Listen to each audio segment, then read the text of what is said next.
All right, welcome back to the ConnShow here on WXSU 96.3. Today we're talking about Sandra Fluke, who is a Georgetown law student trying to get a bill passed for contraceptives to be covered in health insurance. That's for birth control and condoms, as I understand, and whatever else is involved in that. I'm sure She looks excited. There's a couple more options you can get. Tell me more about it. Which one of you guys knows? I'll go with the history major, Miss M.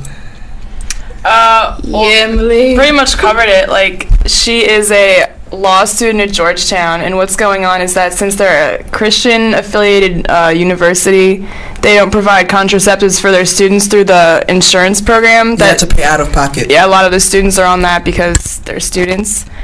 And yeah, they have to pay out of pocket for contraceptives, and from what I understand, any form of pharmaceutical is very expensive out of pocket without insurance. So what she's trying to do, if the school won't pay for it, then the taxpayers should pay for contraceptives for like healthcare. So they would add it onto the healthcare plan of President Obama's, or in this specific case in Georgetown, added into the healthcare insurance plans of all Georgetown students. So what's the big problem here? Yeah, Emily has a problem with it. Well, yeah, I mean, my problem with it is that people who don't agree with contraceptives should not have to pay for them. I mean, like, I agree with them, but I wouldn't, like, if I was in that position that I disagreed with it, I would want to pay for it. Like, I don't want to pay for someone else's, like, business, you know what I'm saying? But, I mean, I think there's things that we all do as citizens of the United States where we don't necessarily want to do them, but we have to do them. But that's, like, so specific, and it's so, like, clearly extra. And like, there's things like, for example, I don't support gay marriage, but it's not like I can do anything about it because it's been passed by the state of Maryland. So, I mean... that's comparing two different things, though. Yeah, that's off topic completely. I mean, here's where I think about. I've had ex-girlfriends who needed birth control because their time of the month is so intense that it would make them pass out in class in high school, and they've been on birth control since they were 16, not to avoid having a kid, but for that reason, so they could, I don't know biologically what happens down there. I refuse to know, but just know that you didn't boot it.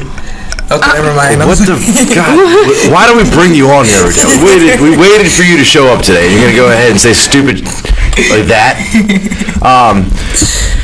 Anyway, but yeah, I know that there's more than just trying to avoid having a kid here. There is something else, some other problems. But I mean, having condoms paid for and stuff like that's a different story. And then talk about the sexual aspects of it. I mean, sex is something that's just going to happen with college students. You might as well cover contraceptives so that there's less of a likelihood that you heard that there's less of a likelihood that people have unsafe sex and end up having kids. I don't agree with that. That just encourages them even more because they know it's going to be free. So it's more like, okay, well, if it's free, then you know what I mean? I can do it, whatever. I don't have to come out the pocket for it. Mm-hmm. Like, I don't. Wait, it's going to encourage them to have unsafe sex or safe sex?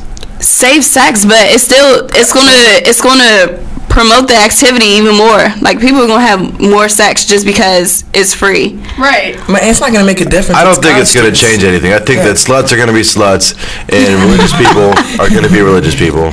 Yeah. And that is the only two options. Like, for me, this has nothing to do with like religion or what's right or wrong, but it's like, if you need to have sex that badly, like, you can get condoms anywhere. Condoms are available everywhere. You can go to like any Planned Parenthood. Yep. You can go to any of those. Never been to one of those places, but I've heard about it. I mean, but birth control is more guaranteed. How do you know the condom's not going to break? I mean, that's the risk that anyone takes. Like, birth control isn't 100% either. No contraceptives are 100%. Exactly. Of all the sex I've had in my life, yeah, exactly. I'm not trying to sound pretentious here, but I'm a fifth-year senior. I've had a lot of sex in my life. I've only had one condom break on me, and that was before I even came to Salisbury. So the statistics of that, based on my own personal study, my own research, if you will, I'd say that the condom breaks about 0.3% of the time, 0.03 maybe. Yeah. I don't know. I haven't counted the amount of goes I've had, the amount of at-bats, if you will, if you want to speak in baseball terms. But what I think about this what I think of Sandra Fluke and what she's doing here, she's a Georgetown law student. I think she's trying to find this big controversial case and make a name for herself before she even gets out of school. So if she wins this case, which I don't know legally what she could, if she will or will not, it could be within her constitutional rights to win this case. She may have a solid case here. But what could happen is, like, she's just trying to make a name for herself. And that when she gets out, everyone will know who Sandra Fluke is. Have her represent you for your controversial nonsense. Yeah. Like, this is like her ballpark. Give her a call. Her undergraduate, she got 2 degrees in domestic violence studies and then female feminist studies. So this is like right up her alley. But exactly. what I want to know, how is this any different from covering Viagra? I mean, that is okay. This is what I'd say about that. If in her testimony she was talking about women who had painful menstruation symptoms, then that would be totally a different thing because that's a health issue. But she was specifically talking. That's the words I wanted to hear. Or the words I was looking for. Okay. Earlier. Oh, gotcha.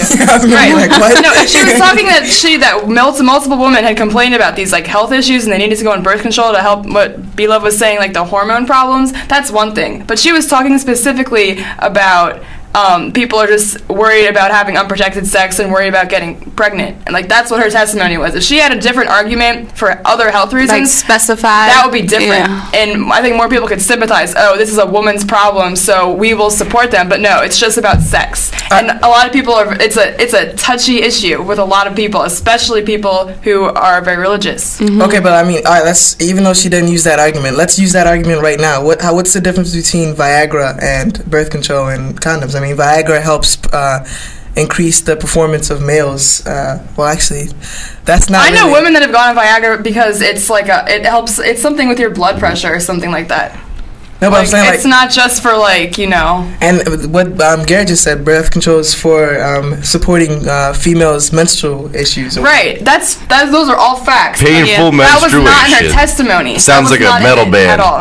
If I feel like if she specified, like you said, if she specified, I feel like it would have been a better argument. Like if she said, this is why it should be free. You know what I mean? Because menstrual cramps, things like that. Yeah, she, knowing women in feminine studies, should have known that. And she should have gone that. Cause all right, but let's just forget about the fact that she didn't use it as an argument. I mean, but you guys tell me right now, what is the difference between birth control and condoms not being supported by the government and contraception, healthcare services, and Viagra being supported? What's wrong with it? There's a huge population, especially among conservatives, that are very for abstinence and teaching that. And while not everyone agrees with that, it's still a huge population of people that don't agree with it and don't want to pay for it. That's your tax dollars. And I understand it, but there's so many things that we pay for that there's a whole bunch of places where our money goes that we never know what happens with it. But this is dumb. This is we're paying for college kids to have sex with each other, and as much as I like to do that, if I'm against this, but it's a given and fact. I live for this. It's like if I wanted to. This is like me saying I want to increase the drinking age. Right. You know what I'm saying? For me, if I wanted all girls to, I would like all girls to be on birth control because I don't want the hell spawn that would be my child to ever see this. Or maybe not ever, but not anytime soon, at least. I don't want this to happen while I'm in college. It would be awesome if all girls were on birth control and it was free. But I don't want that coming out of my weekly paycheck. There's enough taken out as it is. Have you guys ever had a job with taxes? No, yeah. No. Not yet. That's why, once you start seeing where your tax dollars it's terrible. are going. No, but that's the point. We don't see where our tax dollars ever go. No, once you see it taken out of your paycheck, it hits hard. Trust me. When things like this happen and you realize, this bill passed and now we're going to lose money to pay for some Georgetown law sluts but with have sex with each other or other dudes. I don't want to do that. I'll pay, if I had a girlfriend who's on birth control, I'll help her pay so I don't have to buy condoms every week because also condoms smell bad. You guys, Jesse, you may not know that. Oh, come on now. I'm not 13 years old now. All right, I smelled a couple condoms, Garrett. No, but the thing is, this sex is a given with college students. You might as well prevent the less chance of having kids. It's not their responsibility. I don't feel like. And then you guys are talking about how taxes are going to be taken out, but what they would do is take some money from Medicare or Medicaid and add it onto extra money to pay for contraceptives. They would switch the money around instead of having increasing prices for It's still at the taxpayer's expense. That money does not grow on a tree. I got the ultimate tax-free contraceptive for Sandra Fluke right here. You guys ready for it? We are ready. Maybe Sandra Fluke wouldn't need contraceptives if instead she got fluked in the butt. Back to music. Dirty Girl Confessions.